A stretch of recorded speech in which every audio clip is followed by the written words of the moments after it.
Hello అండి, అందరికీ నమస్తే. ఈరోజు హనుమాన్ జయంతి సందర్భంగా టెంపుల్కి వెళ్ళాము. వార్ ఎఫెక్ట్ వల్ల టెంపుల్స్ దాదాపు 3 మంత్స్ క్లోజ్ ఉన్నాయి. రీసెంట్గానే ఓపెన్ చేశారు. బహ్రెయిన్లో టెంపుల్స్ ఎలా ఉంటాయో మీకు చూపిస్తాను. ఈ టెంపుల్ వచ్చేసి బహ్రెయిన్ క్యాపిటల్ మనామాలో ఉంటుంది. మనం మనామాకి రీచ్ అవ్వాలంటే డైరెక్ట్ బస్లో కానీ లేదంటే సొంత వెహికల్లో కూడా వెళ్ళొచ్చు.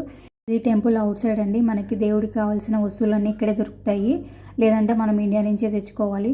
పూలు మెయిన్గా బహ్రెయిన్లో వేరే ఎక్కడ దొరకవండి, ఈ టెంపుల్ దగ్గర మాత్రమే దొరుకుతాయి. ఇది టెంపుల్ లోపల అండి. ఇది one of the oldest temple in Bahrain. 200 years పైన అవుతుందండి ఇక్కడ ఈ టెంపుల్ కట్టి. ఇక్కడ మెయిన్ దేవుడు వచ్చేసి కృష్ణుడు. పైనకి వెళ్ళి మనం దర్శనం చేసుకోవాలి. ఫోన్స్ అనేవి అలో ఉండవు. 2019లో మన ప్రధాని నరేంద్ర మోడీ గారు కూడా ఈ టెంపుల్ విజిట్ చేశారు. కొబ్బరికాయ కొట్టాలనుకుంటే కిందనే కొట్టేసి వెళ్ళొచ్చండి.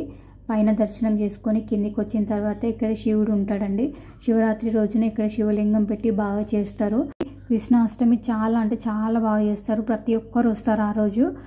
ఈరోజు టెంపుల్ చాలా ఖాళీ ఉందండి. నార్మల్గా అయితే ఫ్రైడే సాటర్డేస్ అసలు ఇంత ఖాళీ ఉండదు, ఫుల్ రష్ ఉంటుంది.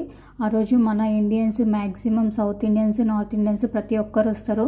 మేము కరెక్ట్ హారతి టైంకి వచ్చాము. చాలా రోజుల తర్వాత వచ్చాము. దర్శనం చేసుకొని కాసేపు టెంపుల్లో కూర్చొని ఇంకా రిటర్న్ స్టార్ట్ అయ్యాము. ఇంటికి వెళ్ళే దారిలో ఈ స్ట్రీట్ షాపింగ్ ఇవన్నీ కనిపించాయండి. ఈ టెంపుల్ దగ్గర అన్ని గోల్డ్ షాప్స్ ఉంటాయండి. మనం గోల్డ్ కొనాలంటే ఖచ్చితంగా ఇక్కడికి రావాలి. గల్ఫ్లో గోల్డ్ బాగుంటుందని అందరూ చెప్తుంటారు కదా. గోల్డ్ గురించి సపరేట్గా ఒక వీడియో చేశాను. నా ఛానల్ని సబ్స్క్రైబ్ చేసుకోండి ప్లీజ్. Thank you, bye.